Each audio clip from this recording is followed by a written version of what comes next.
ni radio BBC Gahuzamuryango. Ivugira i Londres kuri metero 19, 25, 31 na 41 ku mirongo ya FM mu karere k'ibiyaga binini no kuri internet kuri bbcgahuza.com.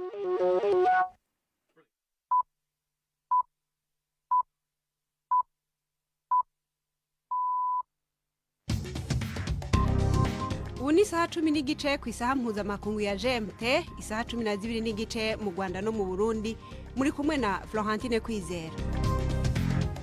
Ndabahaye amahoro n'ikaze mwese abakunzi ba BBC Gahuzamuryango. Izi ni zimwe mu ngingo zigize ikiganiro cacu cyo kuri uyu wa gatatu itariki 13 z'ukwezi kw'icenda muri 2023.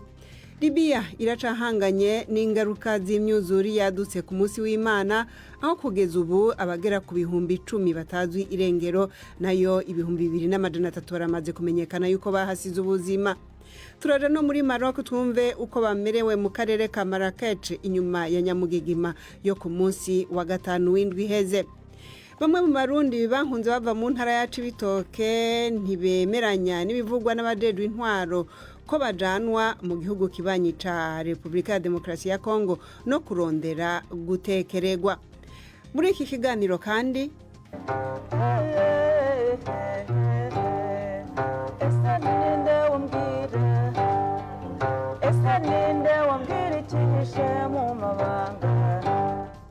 uyu ni umunyarwandakazi Sofia Nzayisenga, icamamare mu muziki kavukire muri ico gihugu. Muramwumva muri iki kiganiro gihagarikiwe na Jacques Niyitegeka.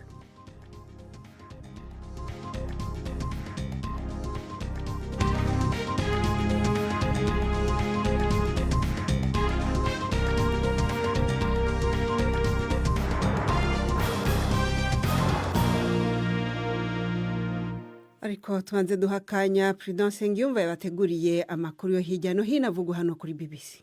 Perezida w'Uburusiya Vladimir Putin na mugenzi we wa Korea ya Ruguru Kim Jong-un bagerageje kubyutsa umubano w'ibihugu byabo mu ruhuri rw'amanama bagiranye imbora nkubone. Bwana Putin yashushe nk'ucisiri ku mikoranire mu rwego rwa gisirikare. Bwana Kim yavuze kuvugurura ubucuti bwabo. Ibihugu byombi biri mu bihano byafatiwe ku isi kandi biri mu kato ku ngero zitandukanye. Leta Zunze Ubumwe za Amerika ifite impungenge ko Korea ya Ruguru ishobora guha Uburusiya intwaro zo gukoresha mu ntambara bwagabye kuri Ukraine. Perezida Putin yasezeranyije gufasha Kim kohereza ibyogajuru mu kirere. Abagabo bombi bahuriye ku kigo cya Vostochin mu burasirazuba bwitaruye bwo Burusiya. Hagati aho umuyobozi w'ingabo za Ukraine zirwanira mu kirere yashimye abadereva be nyuma y'igitero rutura ahantu habikwa ubwato bw'Uburusiya mu nyanja y'umukara.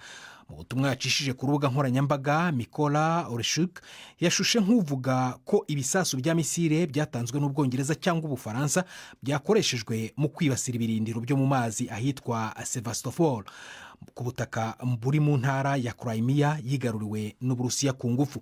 Minisitiri w'ingabo i Moscow yavuze ko ubwato bubiri bwononekaye. Abategetsi muri Ukraine baravuga ko ubwato bunini bwurukiraho ubundi bukanakoreshwa munsi y'inyanja bwarimo busanwa bwakubiswe n'icyo gisasu. Amafoto yashyizwe ku mbuga nkoranyambaga yerekana ibintu binini biturika kandi ubwato bugaragara nk'uburi gukongoka. Hafi y'iminsi 3 irashize nyuma y'inkangu kirimbuzi yasenye igice kinini cy'umujyi w'icyambu wa Derna muri Libya. Abashinzwe umutekano baracyari guhiga imirambo y'abaguye mu nyanja. Ku butaka amatsinda y'abakora ubutabazi ari gucukura ibinonko by'amazu yahirimye mu cyizere cyo kubona abashobora kuba barokotse. Muganga umwe yavuze ko hakenewe ubutabazi bwihutirwa bw'inzobere mu bikorwa by'ubutabazi bw'abarokotse. Dr Najibu Tarihoni ni umuganga ukorera Bengazi mu bitaro binini biri hafi y'umujyi wa Derna, aho bishoboka ko abakomeretse bari bwoherezwe. Yavuze ko muri uwo mujyi buri muntu wese uhatuye yatakaje umuryango we. Hano nzi abantu benshi batakaje imiryango yabo, ndi kuvuga abantu 10, 5, bamwe babuze abagera kuri 50 mu miryango yabo, 50 babuze buri wese. Sindigera mbona ibintu nk'ibi mu buzima bwanjye. Ndi umunyalibiya kandi nabaye mu ntambara ebyiri z'umwiryane, nabaye mu bihe by'impinduramatwara aho abantu bapfuye iburyo n'ibumoso, nabonye abantu bapfa ahantu hose, nkora mu bitaro mbona abantu bapfira mu makimbirane arimo n'intwaro, birimo, ariko nta na kimwe kimeze nk'ibi. Ibi biteye kumirwa bikomeye, biraturenze. Turi gupfusha abantu 10,000 mu munsi umwe, abantu waruzi, abantu ukorana nabo. Bamwe mu bantu babarirwa mu bihumbi bapfuye bahambwe mu mva rusange. Amadamu abiri yahimye Iderina nyuma y'inkubi ikomeye ku cyumweru arekura umuvu w'amazi menshi. Umugabo wahoze akorana bya hafi na Perezida Felix Tshisekedi wa Repubulika ya Demokarasi ya Kongo yakatiwe gufungwa imyaka 7. Urukiko rw'ikirenga i Kinshasa rwahamije Jean-Marc Kabund icyaha cyo guharabika perezida, gutuka inzego za leta no gukwirakwiza ibihuha. Icyemezo cy'urukiko kiremereye kuruta igifungo cy'imyaka 3 cyari cyasabwe n'ubushinjacyaha. Bwana Kabund yahoze ari umukuru w'ishyaka rya Perezida Tshisekedi.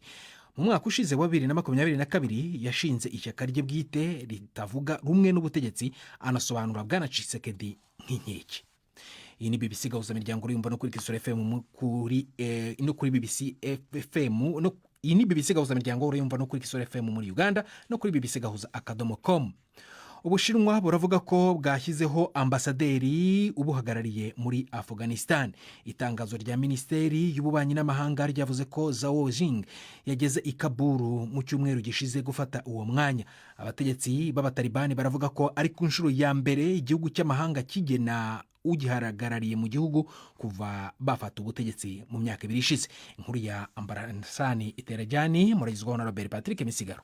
Uhagarariye Ubushinwa mushasha yakiranywe icubahiro Kabul, aho yabonanye n'abayobozi bo ku rwego rwo hejuru mu butegetsi bw'abatalibani. Beijing ishimangira yuko ari igikorwa gisanzwe cyo gukurakuranya abaserukiye Ubushinwa muri Afghanistan, ngo ikaba kandi ifise intumbero yo kubandanya ibiganiro hamwe no gufashanya hagati y'ibi bihugu bibiri. Abayobozi b'abatalibani ntibaremegwa icese na leta yindi yariyo yose. Pakistan n'ishiramwe rya Buraya byararungitse abaserukizi bo ku rwego rwo hejuru muri Afghanistan, ariko ntibafise igihagararo cya ambasaderi.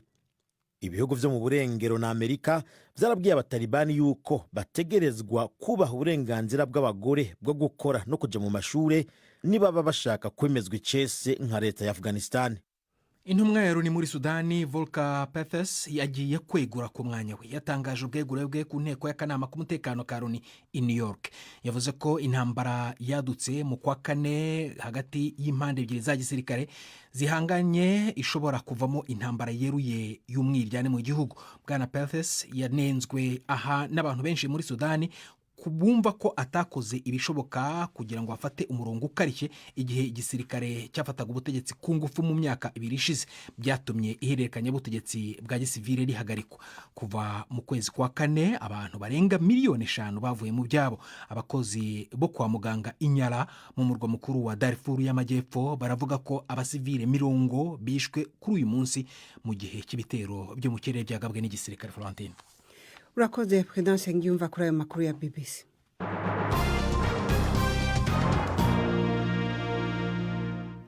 Amakuru yacu mu buryo burambuye tuyahere muri Libya, aho gushika muri iki gihe abantu bagera ku 10,000 bataramenyekana irengero ryabo, mu gihe abagera ku 2,300 bamaze kumenyekana yuko basize ubuzima mu myuzuri yavuzwe ko yaje nka tsunami inyuma y'igihuhusi cataziriwe Daniel. Igihuhusi cahaciye ku munsi w'Imana. Iki gitigiri c'abapfuye biravugwa yuko gishobora gukomeza kwiyongera. Ikivuko ca Derna kiri mu seruko bwa Libya nico casambutse gusumba ahandi hose, aho imvura y'isegenya no gusenyuka kw'ingomero zibiri byatumye igice kinini c'uwo muji kimigwa n'imyuzuri. Abari mu bikorwa byo gutabara biravugwa yuko batoye ibiziga byari byatwawe n'amazi, aho ni mu gihe bimwe mu byankenerwa byo gufasha byatanguye gushika muri Libya biturutse hanze. Ibya mbere bikaba byaturutse muri Misiri na Turkiya, ibindi bikaba biri mu nzira biva mu bindi bihugu. Ariko Libya itegerezwa guhangana nako kaga mu gihe ikiri mu bibazo bikomeye byo kwicamwe ibice byaturutse kuri politike hagati ya leta zibiri, yo mu buseruko n'iyo mu burengero bw'igihugu. Ibindi kuri iyi nkuru tubibaze mugenzi wacu Victoria Uwonkunda yakurikiye Johar Ali, umunyamakuru wo muri Libya aba muri Turkiya, afise umuryango usanzwe uba aho Derna. yemwe naba ndiko ndabesha mvuze ngo meze neza, nta n'umwe ameze neza. waba uzi amakuru y'umuryango wawe uri mu mujyi wa Dana? Derna ni igisagara c'abantu badashika ibihumbi 100. Abantu bose rero usanga hari ico bapfana. Iyo mvuze umuryango wanje nshatse kuvuga imiryango yabo tuvukana.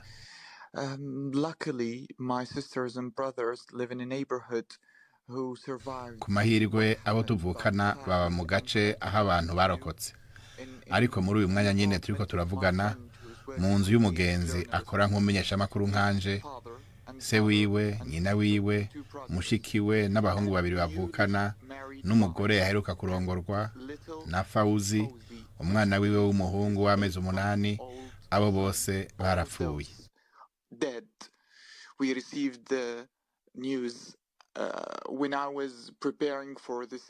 Twaronse ayo makuru igihe nariko nditegura ngo tuvugane.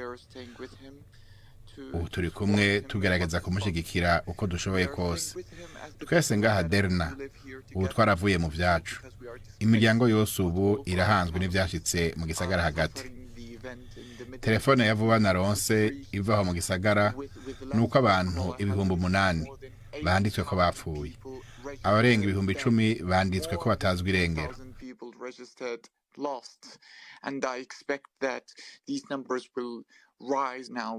Kandi ivyo biharuro nibaza ko bizoguma biduga, kuko ubu abantu nibariko barigwana ko bafasha abandi. Gushika ubu ibihugu 2 vyo hanze vyonyene nivyo bimaze kurungika imfashanyo y'ubuvuzi, ariko ubu tuvugana igisagara ntikigira amatara, nta mirongo ya telefone, nta interinete, nta amazi meza, nta mabarabara ashika mu gisagara, yose yaratwawe n'imyuzure. Ubu igisagara kimeze nk'ikiri mu mwobo.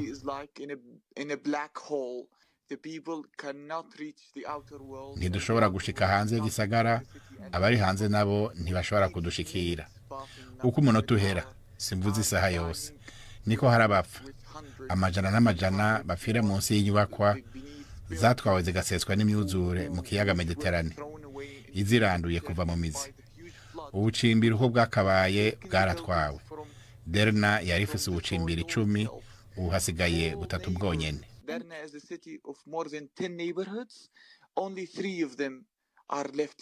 Wambwiye mu kanya ko aho murumuna wawe na mushiki wawe batuye ntacyo habaye, none waba wabashije kuvugana nabo nubwo bwose itumanaho ritoroshye muri iki gihe muri Libya? Yes, because internet is coming and leaving the city.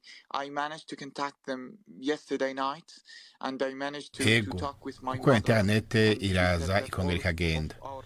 Narashoboye kubaronka ejo mwijoro, ndashobora kuvugana na mama, hanyuma arambwira ko mu muryango bose bakomeye, ko bariko barafasha uko bashoboye kose, ko bariko barafasha imiryango itagira hirara, kuko ibihumbi n'ibihumbi ubu barara mw'ibarabara. Libya ni igihugu kirimo leta 2 zidacana uwaka. Kuba caracitsemwo kabiri muri politike byaragize ingaruka zikomeye cyane muri ayo mahano, kuko nta butegetsi buhari bwo gufasha abantu. Niyo twabaye dufise leta imwe, Libya ntiyoshobora kwifasha yonyene mu kaga nkaka. Dufise leta 2, ituzi iyo turi bugira ico dusavye, kuko nazo nyene ntaco zishoboye kwifasha. Nico gituma nkoresheje uru rubuga kugira ntera kamo ko gusaba imfashanyo mpuzamakungu. Nsaba Ubwongereza gukora igishoboka vuba hashoboka, kuko abantu n'ubu bariko barapfa. Ibitaro byasheshwe mu kiyaga n'imyuzure. Ubu ibibanza by'ubuganga 2 byonyene dufise nivyo kwegeranya ibiziga by'abapfuye. Arakoze Victoria Uwonkunda n'uwo munyamakuru George Ali bavugana aturuka muri Libya akaba ari Istanbul muri Turkiya. Tuje muri Maroc naho inyuma ya nyamugigima yahatiye ku munsi wa 5. Maroc yasabwe n'ibihugu bitari bike kuja kumufasha ariko yakiriye gushika ubu ubufasha bw'ibihugu bicuditse vya Espagne, Qatar, Ubwongereza na Emirates Zunze Ubumwe z'Abarabu. Twashatse kumenya uko abantu bamerewe mu karere ka Marrakech ahako kaga kanyamugigima kaciye. Twashoboye rero kuvugana n'umwe mu baganga bari Marrakech, Dr Dieudonné Hakizimana, atubwira uko ibintu bimeze. Aho mperereye abantu gushika ubu baratekanye, nubwo babaye mu mitima vraiment ntawohisha ko ari umubabayo, ngira ngo ibitigiri muravyumva aha na hariya mu maradiyo canke mu bindi. Abantu muravuga muti barababaye, muri ko mubafasha iki mwebwe nk'umuganga mukorera he? Hariho abakomeretse ndetse n'umuntu agize ivyago birafise ingingo bicako, hariho abatakomereka ku mubiri ariko bagakomereka ku mutima.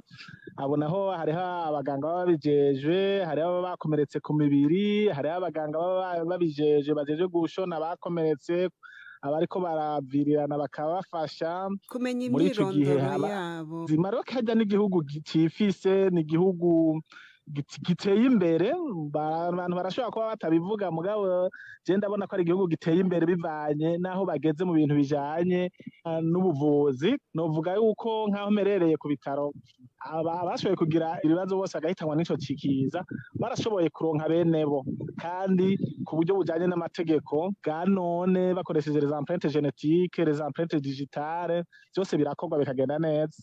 Muherereye amagana he n'ahabereye kiriya kiza ca nyamugigima? Ni hafi kuko jewe ndi mu gisagara ca Marrakech hagati, nkakorera ku bitaro nyene vya Marrakech, bitaro bikuru vya Marrakech arivyo vyakira avuye muri Marrakech yose, na hariya habaye kiriya kiza cane harimo. Nta kibazo ndiko ndabona coba kijanye na organisation, nta na kimwe bijanye no gutunganya kw'ibintu, nta na kimwe. Twumvise bahamagara kuva mu ntango bikiba bahamagara abantu gutanga amaraso. Twarumvise abantu bavuga ati tumaze iminsi turyama hanze kubera gutinya imirindi yindi ishobora kwisubiriza muri irya nyamugigima. Ivyo vyaraheze ariko hariho abasambukiwe ko n'amazu. Uyu buzima bumeze gute muri Marrakech mwebwe hanze y'ibikorwa vyo kwa muganga muri abo buzima? Ubuzima burabandanya mugabo urumva harimo agahaze, kuko urumva barakorana ubwoba, kuko urumva kirya kintu kiza atawe categuje.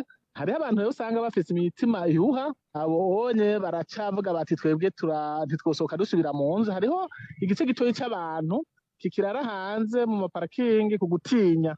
Abandi nabo baragiye bararonka ubufasha buvuye mu barongozi babo, abandi nabo bararonka ubufasha buvuye mu mashirahamwe asanzwe akorera ngaha nyene mu gihugu.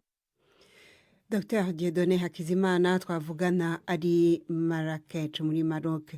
Gahuzamuryango tugeze ku isaha imwe iburi iminota 12 n'igice mu karere k'ibiyaga binini. BBC Gahuzamuryango Igoma ni kuri FM 93 n'ibice 8.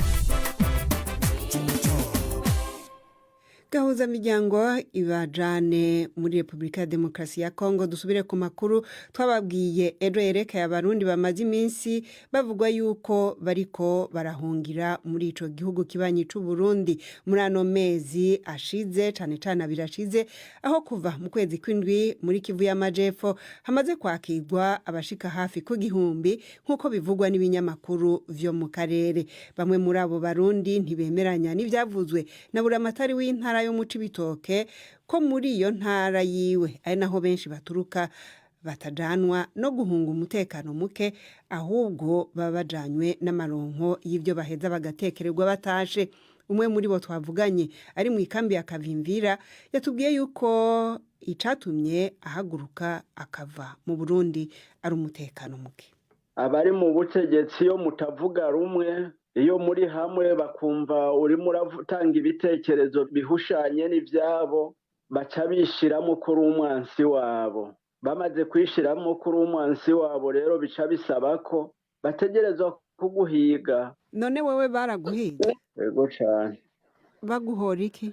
Ibitekerezo bihushanye n'ivyabo. Aho ntibyumvikana neza ko abantu baribaza bati none umuntu avuga ko bamuhoye ibitekerezo afise ibihe bitekerezo nabo bafise ibihe byagenze gute? turi mu migambo itavuga rumwe nabo. None hari ikintu na kimwe cakweretse yuko bagufata nk'umwanzi? Irundi baca umugani ngo umuntu ntiyankwa na bose.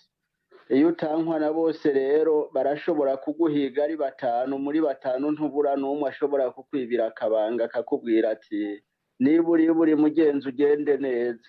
Umaze kubimenya uko rero bica bisaba kubanza gukinjura. None mwebwe mwarakwikiye ikiganiro buramatari wanyu yaduhaye, ariko yaravuze yuko hari ngo agatima ko kuja kwironderera ivyo abantu batekererwa iyo bavuze ko bahungutse. None we wumva atemeye ko ikibazo cy'umutekano muke kiri mu ntara yiwe? Oya ntavyo yemeye, avuga yuko kitaraba abanyagihugu n'ivyigeze kuhaba ari ivy'abagwanyi bashaka gutera igihugu kibanyi c'u Rwanda. Ariko mu bisanzwe rero arashobora kuba yavuze uko kubera imvo zo gukingira iprovince arongoye, kuko ntashobora kwemera ko harimo umutekano muke kandi ari ibazwa. Barashobora kumubaza igituma umutekano muke uri muri iyo province yiwe. Kuvuga ko wari umaze imyaka 5 waratashe, ni kubera iki ibi vy'ukumva yuko udatekaniwe bije ubu muri kino gihe? Ntibishoboka ahubwo ko yoba ari ico kibazo co kurondera ivyo gufungura cagusubije kuko usanzwe uzi inzira. Iyo kiba ikibazo cyo kuvuga ko ndimo ndarondera iyo pakere turu, ni ukuvuga ko nokubwira ko nanje ndi kumwe n'umuryango, kuko pakere turu sinshobora kuyirondera jenyene. Amahera aba menshi yo muri kumwe n'abantu bagera kuri 5 canke 6, ariko hano ndi jenyene naje jenyene. Urumva rero iyo pakere turu si ingenza, kuko yaba ari ingenza no kuvuga ko mba nazananye n'umuryango wose kugira turonke iyo pakere turu arimo aravuga itubutse. Umwe mu barundi bahungiye mu ikambi ya Kavimvira muri Republika ya Demokarasi ya Kongo, reka naho turahonje kururana na gwejo.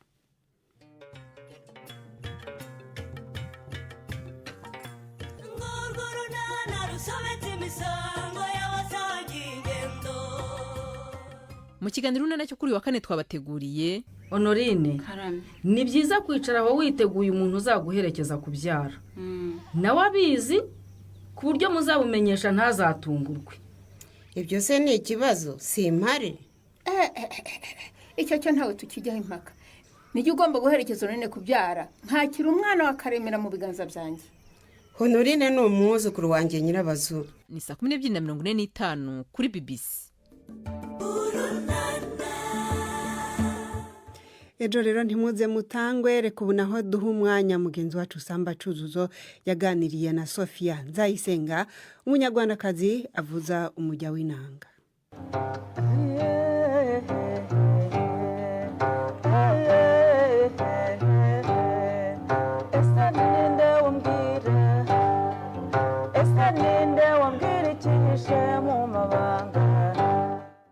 Uyu ni umwe mu bahanzi b'ibyamamare mu njyana gakondo mu Rwanda.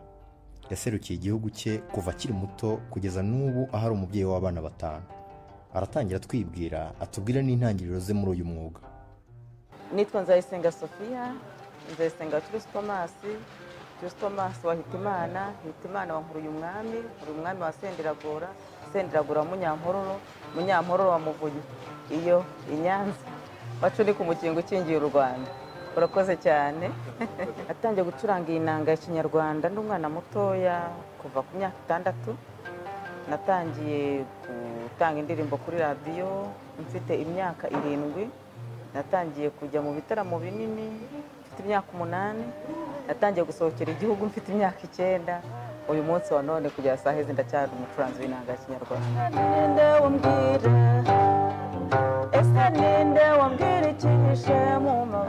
Nabyigishwe na papa wanjye. Papa ari umucuranzi w'inanga, nawe ari umucuranzi uzwi mu gihugu, afite indirimbo nyinshi zizwi, yitabira ibitaramo byinshi bitandukanye. Kuva icyo gihe rero kugera saa hizi ngizi ndacyari umucuranzi wayo, ariko nkaba mbikora mu miryango yombi, aho papa avuka naho mama avuka. Iwabo papa akaba ari abacuranzi b'inanga, n'iwabo mama akaba ari abacuranzi b'inanga. Musaza wa mama uwo bita Mushabizi Vianney ari waririmbye indirimbo ngo sani nyakire muto wizane, nawe ni umucuranzi, ni marume wanje. umbyara. Urumva rero mfite aho mbikura mu miryango yombi, wa mama ni wa papa, aho hose niho nkura gucuranga, niho nkura ino nganzo yanjye.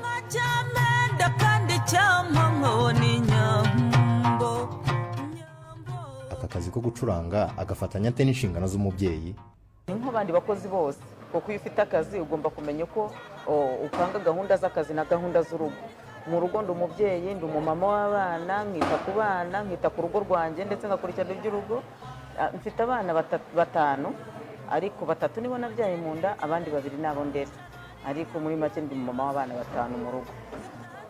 Ubwo urumva rero niba mfite akazi ngomba kumenya uko mpanga gahunda z'akazi na gahunda z'urugo rwanjye. Niba naje mu kazi mva mu rugo nateguye ko nje mu kazi, nyine nateguye nuko urugo rwanjye gomba kuba ruri protege, nta niko nabivuga. Niba ndi mu rugo kandi ngomba kwita ku by'urugo nk'abandi bamama bose bafite indangagaciro.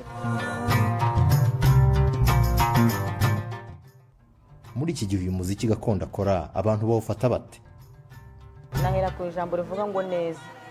Impamvu mvuga ngo neza, iyo ukora ibintu bigashimwa, cyane ko muri kano kazi kacu kikubwira yuko gakunzwe cyangwa se ko ari akazi keza, nuko aho wakoze none utumirwa n'ahandi, ugatumirwa n'ahandi, ugatumirwa n'ahandi.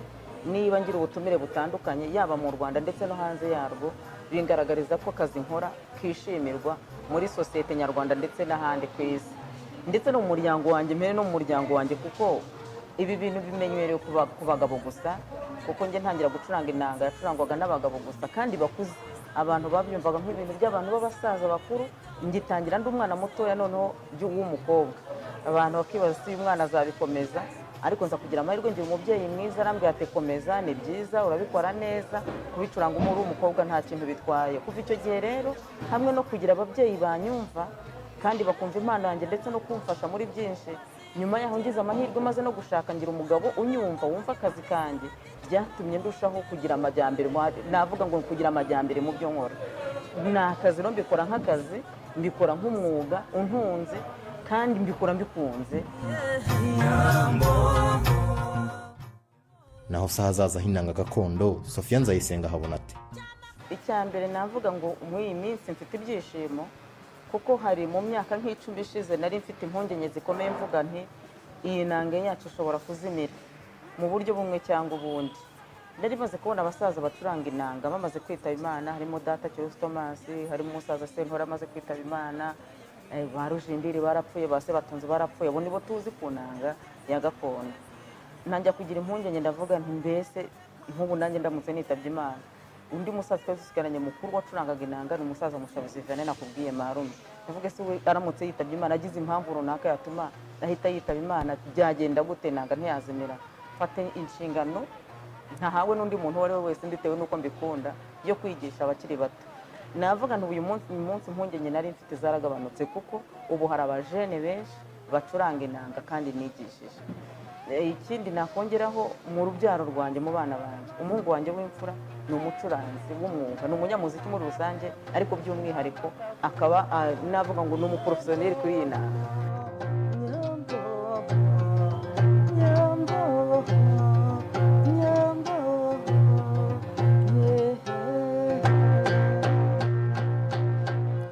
Rakoze Sophia Nzayisenga na Samba Cyuzuzo baganira. Imbere yo kubasezera nongere nsubize ijambo Prudence Ngiyumva. Perezida w'Uburusiya Vladimir Putin na mugenzi we wa Korea ya Ruguru Kim Jong Un bagerageje kubyutsa umubano w'ibihugu byabo mu ruhuri rw'amanama bagiranye uyu munsi imbonankubone. Bwana Putin yashushe nk'uca isiri ku mikoranire mu rwego rwa gisirikare. Bwana Kim yavuze kandi ku kuvugurura ubucuti bwabo. Umuyobozi w'ingabo za Ukraine hagati aho zirwanira mu kirere yashimiye abadereva be nyuma y'igitero rutura ahantu habikwa ubwato bw'Uburusiya mu nyanja y'umukara. Mu butumwa yacishije ku rubuga nkoranyambaga, Mikola Ochensk yashushe nk'uvuga ko ibisasu bya misile byatanzwe n'Ubwongereza cyangwa Ubufaransa byakoreshejwe mu kwibasira ibirindiro byo mu mazi ahitwa Sevastopol ku butaka buri mu ntara ya Crimea yigaruriwe n'Uburusiya ku ngufu. Minisitiri w'ingabo w'i Moscow akaba yavuze ko ubwato bubiri bwononekaye. Hafi iminsi 3 ishize nyuma y'inkangu kirimbuzi zasenye igice kinini cy'umujyi w'icyambu wa Derna, abashinzwe umutekano baracyari guhiga imirambo y'abaguye mu nyanja ku butaka. Amatsinda y'abakora ubutabazi ari gucukura ibinoho mu mazu. Florentine, urakoze Prudence Ngiyumvana. Rero dusoreje ikiganiro cacu cyo kuri uyu mugoroba, cari gihagarikiwe na Jacques Nitegeka. Mwakoze abakurikiye mwese BBC Gahuzamuryango. Mushobora gukomeza gukurikira ibiganiro byacu muciye ku rubuga rwacu bbcgahuza.com. Mugira ibihe byiza.